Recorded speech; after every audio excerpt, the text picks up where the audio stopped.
Hey Fragrance family, I'm David. I'm Jer. And we're the Fragrance Bros. And I'm way more excited than Jer. Fragrance Bros! Sorry. Catch you this time again with the final review in the Cereus fragrance lineup here. This one is, of course, Cereus number 14. Let's get straight to it. Dangerous Deuce, of course, is 2007. It's classified as a woody aromatic. Notes are grapefruit, tarragon, clary sage, amber cognac, violet leaves, rosemary, precious woods, and musk. Anyway, let's see. What'd you get out of longevity out of this? I just got average, actually. Really? Yeah, I didn't get a whole lot more than... Well, you know, it's 6 to 8 hours, so it's pretty good. Dude, I got beastly longevity. Are you serious? I'm serious, man.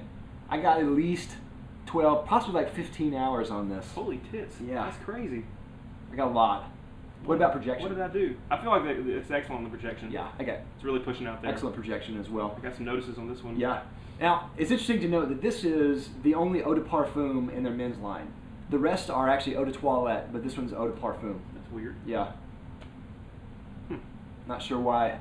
Okay, season, I would say this is probably Vivaldi. Vivaldi, yeah. But probably, if you do it Vivaldi, probably better on like the cooler nights. Yeah, it does have for the warmer season. It's got some cloudiness to it that I think Yeah. you might want to save for cooler weather. Totally. Let's see, purpose, I would say this is probably best for a date and formal. Yeah, I agree.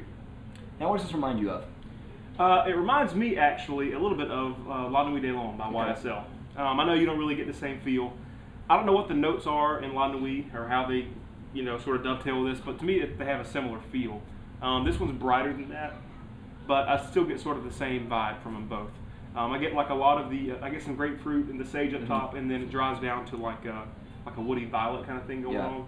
It's really nice. Yeah. It's quite good. Yeah, I really like this too. I know you're exactly right. At the top, you do get a little bit of that grapefruit, but it's not like a sporty grapefruit like you would think of in a typical sporty fragrance, which is really bright. Yeah. It's just enough there to give it kind of a sourness and a little bit of bite. Yeah. And then you get that herbalness coming through, and then as it dries down, the violet really comes up and it's a little bit more woody. And the violet really is the star of this. Yeah. And it's fantastic. It is really good. It is fantastic. You're going to be reminded of He Wood a little bit. Yeah. Some of those heavy violet fragrances. Yeah.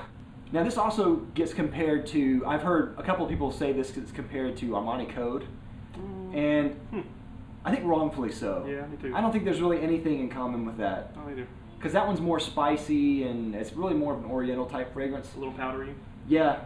Very much so, and this one is not that at all. No. I mean, I think, you know, there are notes in here that you could probably say are like other fragrances. Like, it has a really strong violet, so you could probably say it has a strong smell like he would, but it doesn't. Right. You know, and then it has that, you know, sage and tarragon in there, so you could say it smells like this or that. Yeah. So, I mean, you can probably make comparisons all day to fragrances, but I think it's just one of those fragrances that kind of plays it safe, but does it really, really well. It does do well. So my only real gripe about this fragrance is that it kind of plays it in that safe zone, but you know, that's not necessarily a bad thing, because I think this could be one of those fragrances that is very good for a blind buy for someone else. Yeah. Because I think, you know, especially if you want to give a gift to someone that they like fragrances, but you don't really know what to get, I think this is really a safe bet for a guy. Yeah, because it smells fantastic. Personally, I think this is my favorite in their line. Yeah, it's probably my second favorite. I think it's a good gift for another dude. Yeah. Dad or you know, whatever. It's hard to go wrong with this one. So. Yeah. Now, bang for buck, of course, this is $125 for a 2.5 ounce. For me, you know, I do think this is worth it. This is probably the most worth it for me. Yeah. Because it's the eau de parfum, so you get the longevity projection that you really want. Yeah. And it's Vivaldi, so you can use it almost any season, really. And it is safe. Yeah. And that is a good thing, I think, in this case. Yeah. So you can wear it in a lot of different applications too. Yeah. So I do think that's worth it. Yeah, I think to me, it doesn't do anything terribly. Like we said, it was safe. Right. So it doesn't do anything that's really like pushing the boundaries. So that could be a pro and a con. On the one hand, you know, when you're paying these prices, you want something different. Yeah. At the same time, I think most of us probably use safe fragrances more than the other ones. Yeah, I think you're right. If you work in an office like I do, I'm not really willing to go too bold because it might offend people. Right. You know, so there's something to be said for that. So it just depends on which side of that argument you're on. Yeah. I guess. But I do agree that out of the house, this is one of the most worth it for the price that they charge, which is the same for all their fragrances. Yeah. So. What about compliments?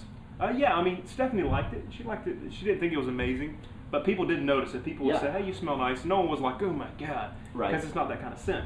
But it will get noticed because it pushes out a little bit and it smells good. So if you just want to smell good in the office or whatever, even on a date, I think this is a good way to go. Yeah, I totally agree. Same with me. My wife really liked this fragrance a lot, and I got other people ask me, "Oh, what are you wearing? You smell really nice." Yeah. That same thing. They're not like, "Oh my God, what are you wearing? Tell me what it is. Write it down on a card. Give me the number, brother." Brother. I guess I went to my Hulkamania. Anyway, that's right. Well, anyway, so yeah. Final rating. I'm gonna give this a 4 out of 5. I think it's really good. It's not quite perfect for me, but it's one of the best in the house. So I really like it, and if I saw a good deal on it, I'd buy it. I probably wouldn't buy it MSRP, but if I saw it for around like 80 or 90, I might think about it. Yeah, that's because we're cheapskates. Totally. Yeah. I am too. I am the average dude. That's right. Who doesn't want to pay that much. Yeah, same here. I'm also going to give it a 4 out of 5. I think this is blended to perfection. It is. Not all the notes, all the notes are there. Mm-hmm. Not one of them is really doesn't really get more attention than the other. Yeah. And I think that's amazing. Yeah. I also think this is very sexy and is masculine in a very refined way too. Yeah, sophisticated, I think, is a great word for it. So I'm going to give it a 4 out of 5 as well. It's probably not the most amazing fragrance I've ever smelled, but I do like it a lot. Yeah. And if I had this, I would wear it frequently for these type of occasions. Boom. So there it is. Nice. So you let us know what you think, Fragrance Family. And of course, if you haven't already, subscribe or like. We'll love it for you. Tell us what you think about Cereus 14. If you like it, love it, hate it, comment down below. And we'll see you next week with another fragrance review. We're the Fragrance Brothers. Bye.